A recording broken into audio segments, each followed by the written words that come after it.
Hi everyone, I am Vismaya Rubin, founder of Living in Gratitude Today, teacher, speaker, best-selling author, but you know my favorite role is that of a gratitude gangsta. What?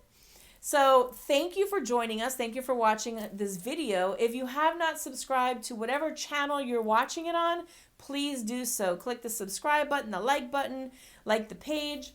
And that way you will stay in touch with us and you will find out the latest and greatest information on gratitude and gratitude research. If you really love what we're talking about, go ahead and join the Living in Gratitude Today movement. Please feel free to do that. And the way you find out about it is you can go to livingingratitudetoday.com or text the word grateful, that's GRATEFUL, to the number 64600. And then you'll get all of our information. So I wanted to jump on today because yesterday was Martin Luther King's birthday, it was Martin Luther King Day. And we are, and as I shared on social media yesterday, I was a high school teacher for 20 years. And on February of 1999, my principal said to me, we're starting a new initiative and we want you to be the teacher or the facilitator. I said, okay.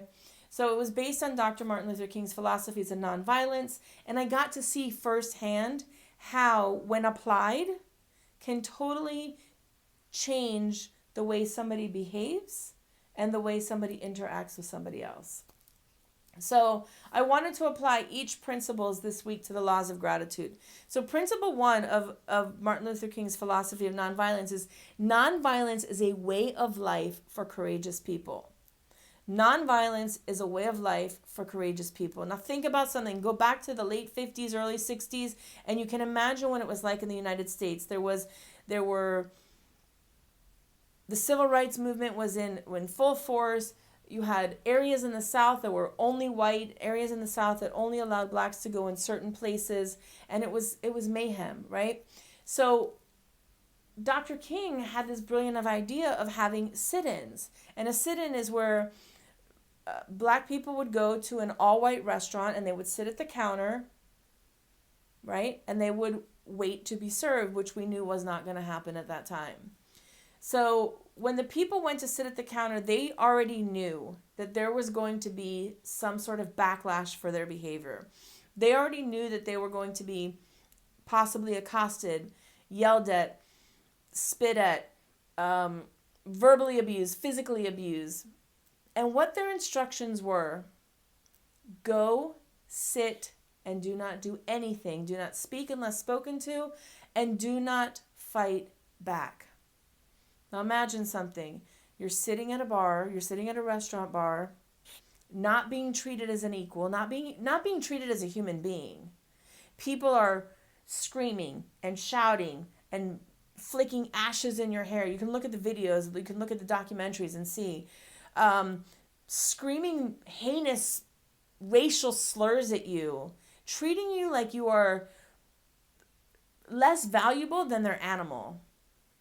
And your job is to sit there and not say a word and not react.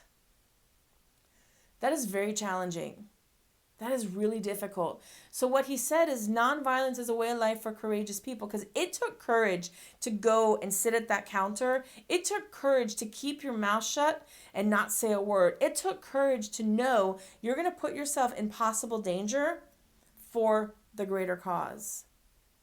It is much easier, like I said, to lash out, to scream, to shout, to call names back, to throw out racial slurs, to act just as inappropriately as the other people were acting. So when he talks about nonviolence being a way of life for courageous people, for strong people, for powerful people, for people who want to make a change, for people who want to make lasting change. And it's the same thing as when we're practicing gratitude. How?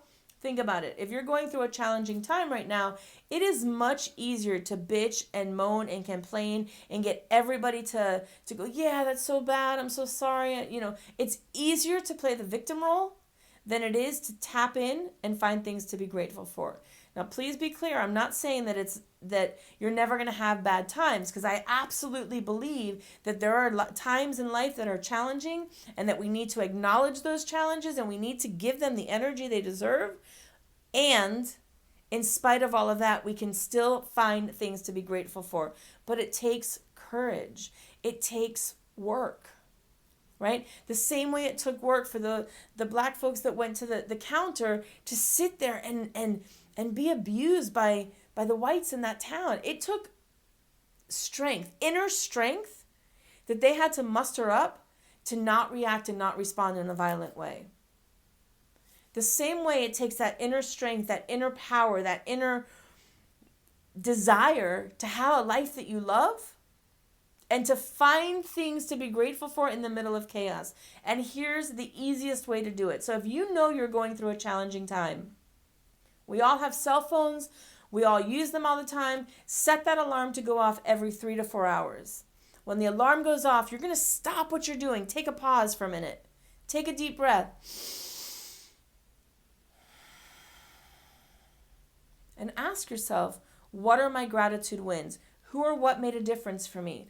What did I do for myself? Did I do something new? Did I do something nice? And what made me smile or laugh till my sides hurt? You may find that nothing happened. And you might find something super teeny minuscule that you don't normally pay attention to. Whatever it is, it's perfect.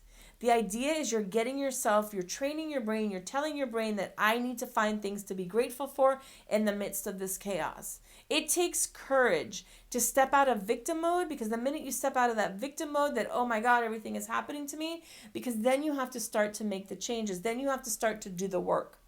And actually stopping and pausing and looking for things to be grateful for is doing the work. It's part of it, right? Nobody wakes up and says, I want to be grateful for today.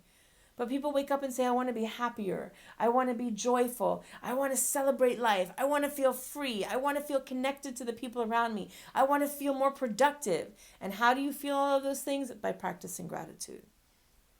So just as nonviolence is a way of life for courageous people, so is practicing gratitude. Again, if you liked what you saw in this video, please leave a comment. Join the Living in Gratitude Today movement. You can get there by going to text the word grateful to 64600 or go to livingingratitudetoday.com/join. If you love these videos, please join one of our mailing lists. Get our gratitude calendar. I will put one out each day this week, and I look forward to having you participate and to be part of the movement. Thanks, everyone. Have a great day.